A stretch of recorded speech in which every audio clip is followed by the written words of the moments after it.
Assalamualaikum warahmatullahi wabarakatuh. Alhamdulillahirabbil alamin wassalatu wassalamu ala asrafil anbiya'i wal mursalin. Asyhadu an la ilaha illallah wa asyhadu anna Muhammadan abduhu wa rasuluh. Kembali lagi kita melanjutkan pembacaan hadis dari kitab Riyadhus Shalihin.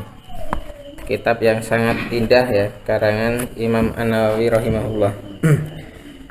Malam ini dalam tema tidak meremehkan nikmat Allah Subhanahu wa taala.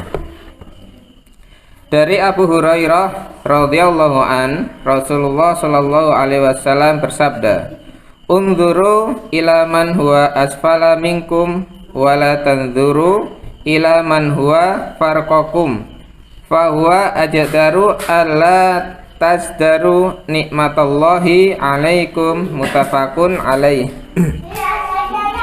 Artinya, lihatlah orang-orang yang berada di bawah dalam urusan dunia, dan janganlah melihat orang yang berada di atas kalian, karena hal itu lebih patut dan agar kalian tidak meremehkan nikmat Allah yang telah diberikan kepada kalian.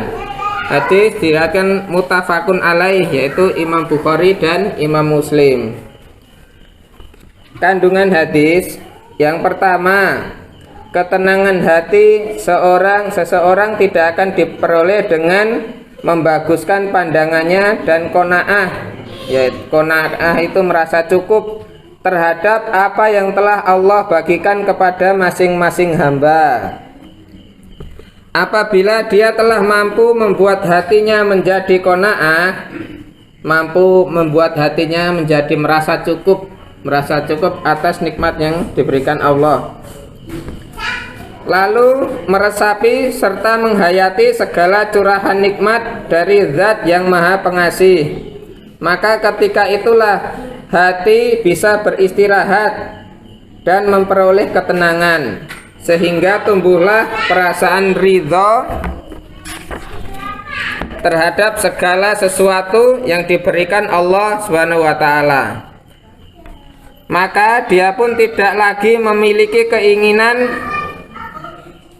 memandang dengan perasaan iri terhadap siapa saja yang Allah berikan kelebihan. Tidak merasa iri kepada orang lain yang diberikan kelebihan Allah dalam urusan dunia, harta, anak, dan sebagainya. Jika hal ini benar-benar dilakukan, niscaya ketenangan hati dan kebahagiaan hidup akan diraihnya.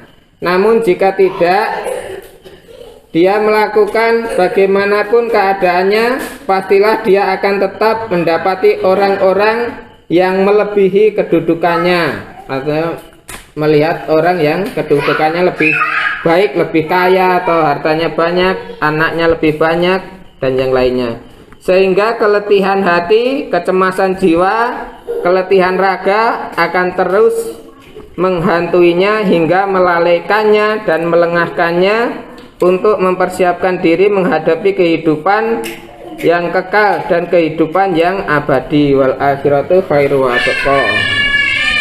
Yang kedua, Nabi Shallallahu alaihi wasallam telah memberi bimbingan kepada umatnya jalan menuju qanaah, ya, merasa cukup tadi ya dalam urusan dunia, tapi dalam urusan ibadah jangan merasa cukup, merasa kurang, dan menunjuki mereka arah untuk meraih sikap ridho terhadap segala karunia Allah. Beliau Shallallahu alaihi wasallam memerintahkan mereka agar melihat orang-orang yang berada di bawahnya dalam urusan dunia, melihat kepada yang lebih sedikit hartanya. Jadi ketika kita memandang, berkaca itu kepada orang yang di bawah kita, agar kita tidak lalai, hati kita tidak menjadi tumbuh rasa iri ya, melihat tetangga, saudaranya, atau yang lain itu lebih dari kita. Yang ketiga, terkait untuk urusan ketaatan dan mendekatkan diri kepada Allah, bertakarub, maka seorang hendaknya melihat orang yang berada di atasnya. Nah, kalau dalam urusan ibadah, urusan agama, kita melihat berkaca kepada orang yang lebih soleh, lebih alim daripada kita, lebih baik daripada kita. Oh, si fulan itu Masya Allah kalau sholat subuh itu datangnya paling awal, dia sering puasa Senin Kamis, kenapa kok saya tidak bisa melaksanakannya? Yang Mas, dalam urusan agama, urusan ibadah kita berkaca kepada yang lebih baik, lebih tinggi daripada kita. Sikap ini akan melahirkan perasaan yang baik, yang tidak akan merasa kekurangan. Demikian hadis yang kita bacakan pada malam hari ini, mudah-mudahan bermanfaat bagi kita semua. Billahi taufiq wal hidayah. Wassalamualaikum warahmatullahi wabarakatuh.